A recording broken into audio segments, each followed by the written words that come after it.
Vseh dodatkov seznama dodatne opreme je kar 37.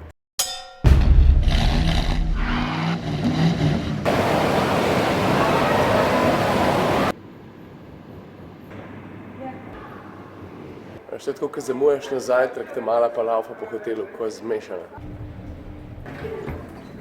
Kako brezupen sem jaz, ne glede na vso količino izpere pri zajtrku, jaz, ko prijem v hotel, vedno začnem iskati, ko bo dala, kje je čokolina. Veš kaj pa najbolj hecam, drugače sploh ne jem čokolino, tako nikoli.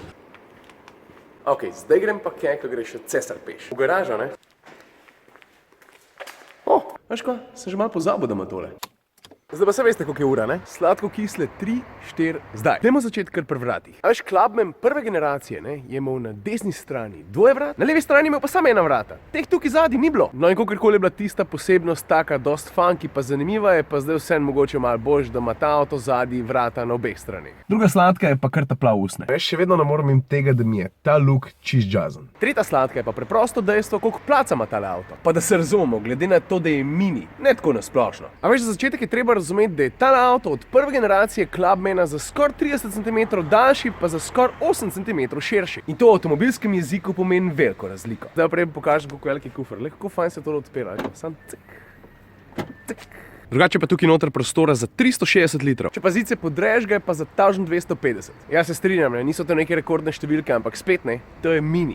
Tudi tukaj zadnji v bistvu prostora sploh ni tako malo, veš. Mislim, za enega tazga povprečnega odraslega čist dost. Ne glede na to, da je, veš, takale panoramska streha, ker te ponovadi vzamejo kakšen centimeter, dva. Je pa res, da je izstop malo bolj češki. To je pa v bistvu čist logično, ne? Zato, ker spet, ne pozabi, to je mini. Četrta stvar, ki mi je všeč, vozne lastnosti. Pač ne glede na to, da je tale mini sploh ni toliko mini, ne? Da je že pikico maxi, se vseeno dobro pele, malo nagiba, dober na bremzah, pa nasplošno se da z njim kar uživati. Ne glede na to, da je opremljen tudi 4-kolesnim pogonom in je zaradi tega pikico bolj težaški. Ni toliko lahkoten, pa igriv, kot recimo mini s 3 vrati. Drugače pa kar se motorja tiče, ne, 2.0 dizel, dobrih 190 konjev, pa poraba tam slabih 8. Je pa res, da bila lahko še nižja, ne, samo meni se nekako ni počasi vozil, tako da... Peta sladka je pa, kako ta avto zgleda. Mislim, se veš, da so meni posebni avti všeč. In to definitivno velja tudi za kabino. Vključno s temi, pa s temi stikali. Ok, še to kisle pa smo po koncu. Dajmo začeti kar s ceno, prav, zato ker tale avto je napimpan kar na hard. Ne samo, da je to izvedba S, da ima 4-kolesen pogon, pa avtomatski menjalnik, pa ta hud leder. Vseh dodatkov seznama dodatne opreme je kar 37. Evo, stisni pauzo pa preber, če češ. In cena tega avta je skoraj 34 000 evrov. Je pa nekaj resne. Cene za Clubmana se drugače začnejo že veliko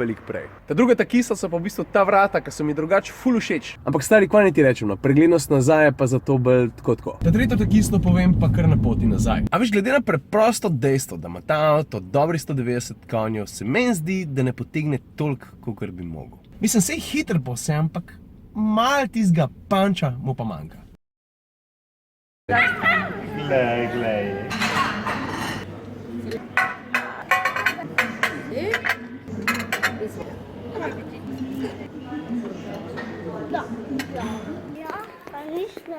Zdaj pa pelem ta male banditke na igrala.